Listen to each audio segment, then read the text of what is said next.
கத்தர் பின்வந்தே பிள்ளைகளே, இந்த நாள்ல வேதத்துல பாத்தீங்கன்னா, யாரெல்லாம் யார் கனம் பண்ணணும், எப்படி கனம் பண்ணணும் சொல்லப்பட்டிருக்கு.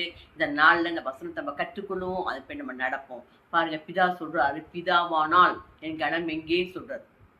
அப்ப பிதாவை என்ன பண்ணுங்க, கனம் பண்ணணும். அது மாத்திரமில்ல, பிதாவையும் குமாரனையும் கனம் பண்ணுங்களாம். இந்த நாள்ல பிதா குமாரனை நம்ம முழங்கால் போட்டு நம்ம கனம் பண்ணலாம், சோத்திரிச்சு கனம் பண்ணலாம், துதிச்சு கனம் பண்ணலாம்.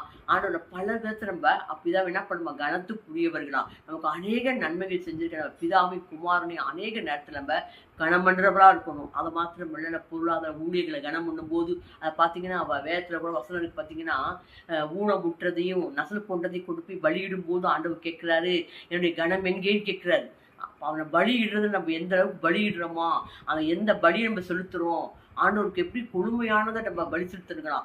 கொழுமையான பலி செலுத்தாம ஊனமுற்றதையும் அவங்க செலுத்தும் போது ஊனமுற்றதையும் நசல் போட்டதையும் பலி செலுத்தும் போது ஆண்டவர் கேட்கிறாரு. அப்ப பிதான பணம் எங்கேன்னு கேட்கிறாரு. இந்த மாதிரி நம்ம ஆண்டவர் பலி செலுத்துறதுல எப்படி செலுத்துறோம், அதோட குவாலிட்டியானதை நல்ல தரமானதை ஆண்டவருக்கு பலி செலுத்துறது, இதெல்லாம் தான் ஆண்டவர் கனத்துக்குரியதா சொல்றாரு. அந்த நாள் எது கனம் தெரிஞ்சு வச்சுக்கோங்க. அது மாத்திரமில்ல, தாய் தோப்பனை நம்ம கனம் பண்ணணுங்களாம். பிதாவை கனம் மாத்திரமல்ல, நம்ம நமக்கு கொடுக்க தாய் தோப்பன் என்ன பண்ணுங்களாம், தாய் தோப்பனை கனத்துக்குரியவர்கள், அவளுக்கு கொடுக்க வேண்டிய கனத்தை நம்ம செலுத்துன்னு சொல்லப்பட்டிருக்கு. அது மாத்திரமல்ல, கத்தருக்கு பயந்தவர்கள் என்ன பண்ணுங்க, கனம் பண்ணுங்களாம்.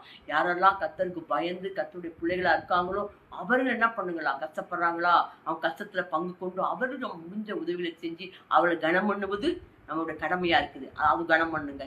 அப்புறம் பாருங்க, உத்தம விதவைகளை கனம் பண்ணுங்களாம். யாரெல்லாம் கணவனை இழந்து பார்த்தீங்கன்னா பரிசுத்தமா வாழ்ந்து கொண்டு இருப்பாங்க, இள வயதா இருப்பாங்க, ஆனா கத்தருக்கா பரிசுத்தமா உண்மையுத்தமா வாழ்ந்து கொண்டு இருப்பாங்க, கஷ்டப்பட்டு இருப்பாங்க, அவர்களுக்கு என்ன பண்ணுங்க, உத்தம விதவைகளுக்கு கனம் பண்ணணும்.